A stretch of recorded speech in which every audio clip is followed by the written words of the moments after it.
Well, hi there, and welcome to Time to Talk Traumatic Brain Injury, the podcast for survivors for the entire brain injury community, helping you live a more productive, happy, and healthy life.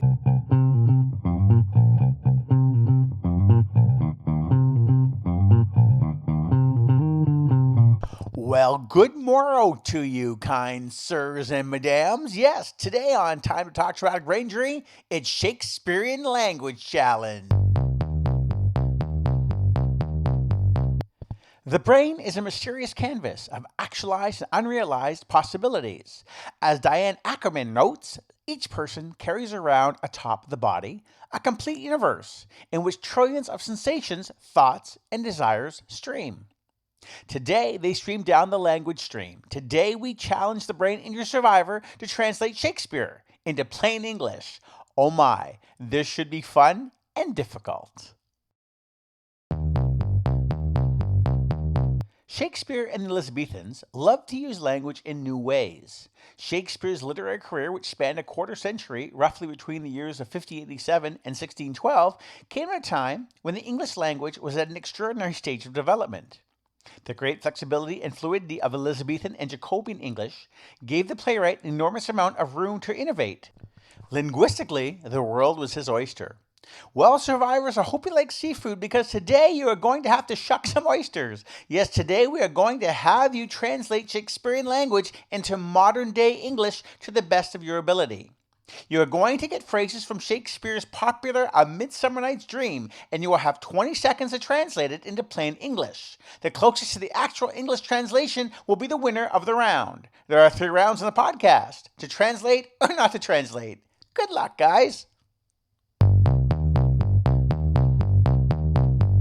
All right, this comes from Act 4, Scene 1 of Shakespeare's Midsummer Night's Dream. Let's see if our first contestant can translate Shakespearean language into plain English. Here's Bottom with his line, "I had rather have a handful or 2 of dried peas, but I pray you, let none of your people stir me. I have an exposition of sleep come upon me." Here is our first contestant to try to put that into plain English. And it's Sylvia. Good luck, Sylvia. What do you think that means? Well, I mean, I'd rather have some, or don't bother me with the dried veggies. I'd rather just go to sleep, and I'm really tired. Okay, contestant number 2, Friamus. Yes, Friamus from Shakespeare's A Midsummer Night's Dream. Act 5, Scene 1 says this. Thus die I, thus. Now am I dead? Now am I fled? My soul is in the sky. Tongue, lose thy light. Moon, take thy flight. Okay, let's hear your translation to modern day English is, contestant. For our audience, here is the modern day translation into modern English.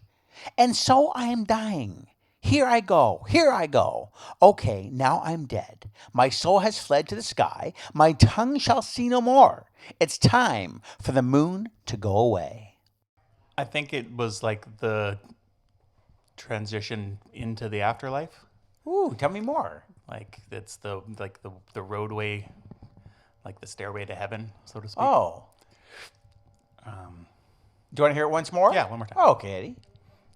Okay, Eddie. Now that you've heard the phrase for the second time, what do you think the translation to modern day English is? It seems to me like it talks about the transition from life to death. From life to death? So. Now am I dead? Am I transitioning to heaven? Ooh, keep going. Lose thy light probably means like lose your life. Okay. And moon take thy flight is because the moon's in the sky, so you're going up to the sky where heaven could be. This is a wonderful translation. And then now die. Thus I die. Now I am dead. Now I am fled. Wow. Okay. Well, I hope you're having as much fun with these translations as we are. They're really giving it their best shot, and they're having a lot of fun trying to put the Shakespearean language into modern day English. So we continue with the third attempt from our contestant Stacy. Let's wish her all the best when she hears this phrase from Shakespeare. Out of this wood do not dare to go. Thou shalt remain here whether thou wilt or no. I am a spirit of no common rate. The summer still doth tend upon my state, and I do love thee. Therefore go with me. I'll give thee fairies to attend on thee, and I shall fetch thee jewels from the deep, and sing while thou outpressed flowers dost sleep, and I will purge my moral grossness, so thou shalt like any airy spirit go. Peas blossom, cobweb, moth, and mustard seed. And for our listeners, here is the actual translation into modern day English from Titania. Don't bother wishing you could leave this forest because you're going to stay here whether you want to or not. I'm no ordinary fairy. I rule over the summer and I love you. So come with me. I'll give you fairies and servants, and they'll bring you jewels from the depth of the ocean and sing to you while you sleep on a bed of flowers. And I'll turn you into a spirit like us, so you won't die as humans do. Come here. Please, blossom, cobweb, moth, and mustard seed. Now it's time to hear from contestant number 3, Stacy. Good luck, Stacy. Here with me. I'll do anything you want. Stay here with me. I'll do anything you want. I'll find you, what did he say? I'll Fetch you things from the bottom of the lake and get you whatever you need. Wow. So he'll do anything he wants. He'll do anything she wants for him to get his love for her. Yeah, that's kind of how I... Wow. Interesting, Stacey. Thank you so much. For this exercise, I didn't want to focus on how many words the brain injury survivor was able to translate during their time sessions. Instead, I wanted to focus on them finding the right difficulty level. And obviously, this was a very difficult level, but doable level. I want them to enjoy the process and understand and retaining what they heard. That's why this was so much fun. Well, goodbye, fair listeners, and thank you so much for joining us today on Time to Talk Traumatic Brain Injury. That was a real fun one and quite challenging for the survivors. Take good care, and we'll look forward to talking to you again next time. Bye-bye.